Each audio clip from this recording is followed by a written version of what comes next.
Hola, soy la doctora Dinel Bahari y en este calorón que está haciendo hoy vamos a repasar los mecanismos del trabajo de parto. Primero veamos quién es este señor, ya que hay un antes y un después en la medicina gracias a él.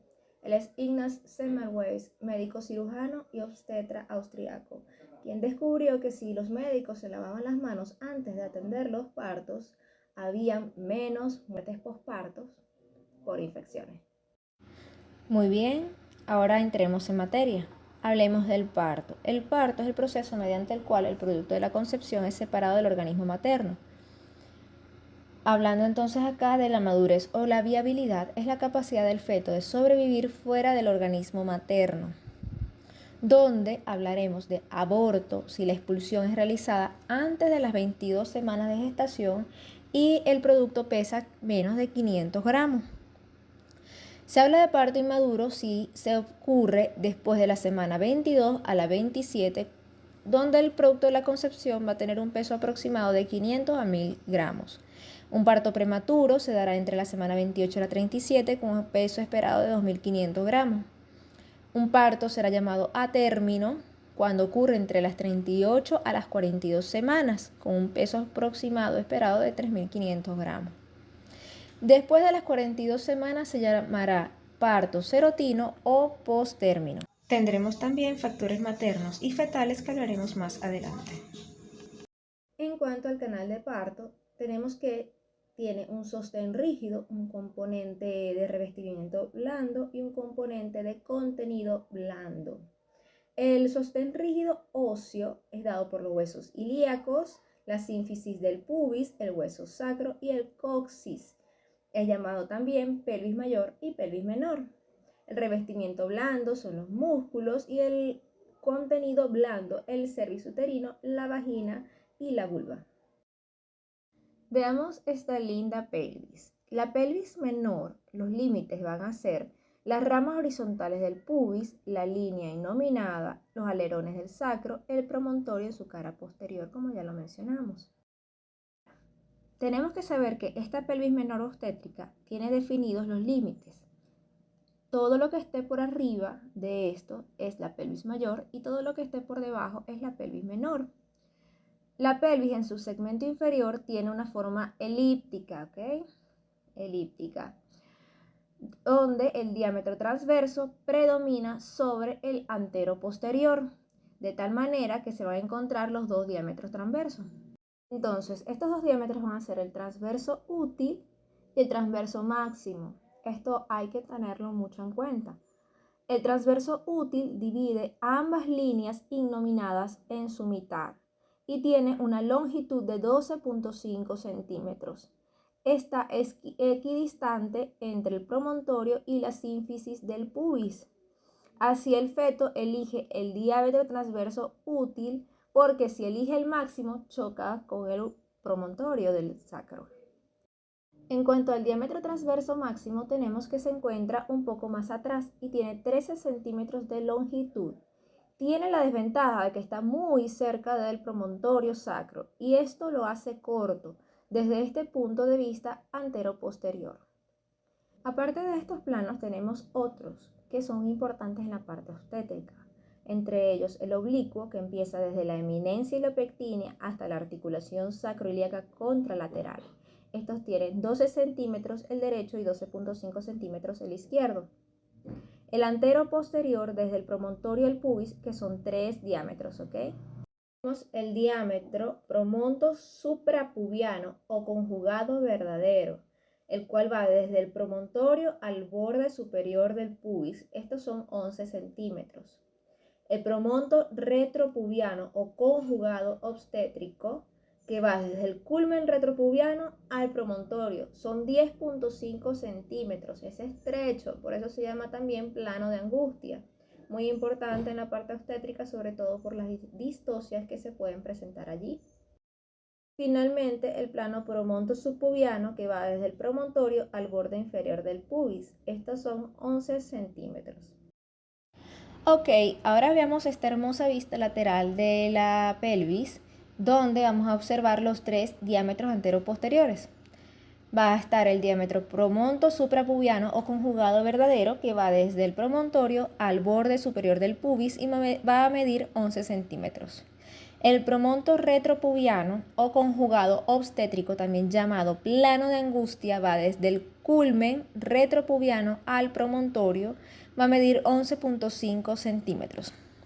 El diámetro promonto subpubiano va desde el promontorio al borde inferior del pubis. Este nos va a medir 11.5 centímetros. El diámetro más crítico de los 3 segmentos de la pelvis es el conjugado obstétrico o plano de angustia. Si el diámetro de la cabeza es mayor que el diámetro crítico del estrecho superior, no va a pasar, va para cesárea. Si se da desproporción fetopélvica, se puede dar el síndrome de Van der Pommel o síndrome de prerruptura uterina, que es la solución de continuidad no quirúrgica del útero, que ocurre por encima del cuello y se da en gestaciones avanzadas, con una complicación grave que puede llevar a la muerte materno-fetal. Aprovechando esta imagen, hablemos de la excavación. Los límites de la excavación va a ser en su cara anterior la sínfisis, cuerpo y ramas horizontales descendentes del pubis. En la cara posterior el sacro y el coxis. En la cara lateral, fondo de cavidades cotiloideas, cuerpo del isquion, cara interna de la espina ciática. Tenemos acá entonces los diámetros anteroposteriores y los diámetros biciáticos. Muy importantes estos diámetros, ¿ok? Porque va a medir 10.5 centímetros. Entonces, la excavación se encuentra a un diámetro llamado el diámetro misacro-suprapubiano, que es el conjugado diagonal, que parte del subpubis hasta la mitad del sacro y tiene una longitud de 12 centímetros. El diámetro transverso va de la espina ciática a espina ciática, llamado biciático. Este va a medir 10.5 centímetros, también es un diámetro crítico. Si se tiene una paciente que llega en trabajo de parto, se le hace el tacto y la presentación están a nivel o llegando a la excavación, pero las espinas ciáticas son muy pronunciadas, se debe realizar una cesárea, porque si el diámetro crítico es de 10.5 centímetros y las espinas son pronunciadas, entonces tendremos un diámetro de 9 centímetros. No va a pasar por allí el producto de la concepción, el bebecito, y nos va a producir complicaciones. De aquí que sea muy importante la evaluación prenatal, el control prenatal para saber el peso del bebé, cómo están sus medidas, para ver si la paciente, como se les dijo, puede ir a trabajo de parto. Recuerden que tenemos esos dos diámetros planos de angustia. En cuanto al estrecho inferior, tenemos que los límites son en la cara anterior, el borde inferior y rama ascendente del pubis. Cara lateral, rama ascendente del isquion, tuberosidad isquiática, en la cara posterior el coxis. El diámetro isquiático que tenemos aquí, que va a medir de 10.5 a 11 centímetros. Entonces, en el diámetro subsacro subpubiano, va desde el borde inferior del sacro al borde inferior del pubis, son 11 centímetros. El diámetro subcoxis subpubiano va desde el borde inferior del coxis al borde inferior del pubis, son de 8.5 a 9.5 centímetros en el coxis no retropulsado. Recuerden que en el trabajo de parto ocurre una retropulsión del coxis, que también es llamado signo de Domitila, que es ya cuando el bebecito está allí coronado, ¿ok? Cuando lleva en ese plano. Ok, entonces, como les dije, la retropulsión del coxis va a aumentar a 11 centímetros ese plano. No es un plano crítico, a menos que sean nulíparas o pacientes mayores de 35 años, debido a que la musculatura y ligamentos pudieran no tener la capacidad de distenderse por la calcificación. Es por ello que una de las causas de cesárea o de las sugerencias de cesárea en mayores de 35 años sean dadas. Tenemos también que el diámetro transverso, que es el biisquiático, como ya se les dijo, mide de 10.5 a 11 centímetros, es un diámetro crítico. Repasemos los diámetros críticos de cada segmento. En el estrecho superior tenemos el diámetro conjugado obstétrico. En la excavación, el diámetro bisciático y en el estrecho inferior, el diámetro biisquiático. Son los planos de angustia que miden 10.5 centímetros, que de no medirse bien o de tener una desproporción fetopélvica nos va a producir entonces distocia. Curva de Carus o eje ideal de la pelvis. Allí la vemos bien bonita. Es aquella curva de concavidad anterior que da a seguir a la presentación en su pasaje por el canal de parto. Para obtener esta curva, se deben trazar planos desde el estrecho superior al inferior y levantando en el punto medio una bisectriz. La importancia de esto es porque en el momento de realizar las tracciones se debe saber en qué dirección vamos a hacer esa tracción. Cuando la presentación está en el estrecho superior se deben hacer hacia abajo, mientras que cuando está en el estrecho inferior se debe hacer hacia arriba. Viene, sale su bebecito.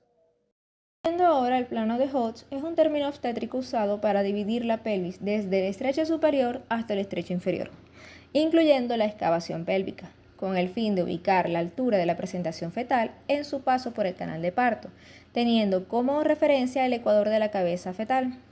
Entonces tenemos que el primer plano es una línea imaginaria que va desde el borde superior de la sínfisis del pubis hasta el promontorio del sacro. El segundo plano es una línea paralela a la anterior que va desde el borde inferior de la sínfisis hasta el cuerpo medio de la segunda vértebra. El tercer plano es una línea imaginaria paralela a la anterior que va por las espinas ciáticas. Y finalmente el cuarto plano es una línea imaginaria paralela a la anterior que pasa a través del coxis no retropulsado. Entonces, el primer plano indica el inicio del trabajo de parto. La presentación se dice que está insinuada. El segundo plano es un trabajo de parto avanzado. La presentación está fija. El tercer plano es un trabajo de parto más avanzado. La presentación está encajada. Y el cuarto plano, la fase final de la expulsión, está la presentación ya profundamente encajada. Se supone que normalmente debe descender 2 planos cada 2 horas o un plano por hora. Entonces se hablará de presentación móvil cuando ambas estructuras están fuera del estrecho superior, la presentación insinuada cuando el culmen de la presentación está en el primer plano, la presentación fija cuando el culmen está en el segundo plano, si está encajada está en tercer plano y la presentación profundamente encajada está en cuarto plano. El índice de Bishop nos permitirá determinar la posibilidad de inducción del trabajo de parto y cuáles serán los fármacos ideales para realizarla según el puntaje obtenido. Dándose entonces que vemos acá en la tabla que en el eje de las X tenemos un puntaje que va del 0 al 3 y en el eje de las Y nos vamos a guiar evaluando la dilatación en centímetros, el porcentaje de borramiento, la consistencia del cuello, la posición del cuello y la altura de la cabeza fetal, la cual se va a medir con respecto a las espinas ciáticas.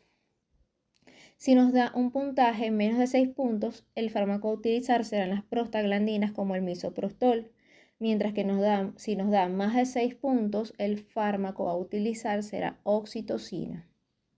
En cuanto a los diámetros de la cabeza fetal y de la pelvis, deben guardar cierta concordancia, de modo que la cabeza pueda pasar por el canal de parto. Esto se llama armonía cefalopélvica.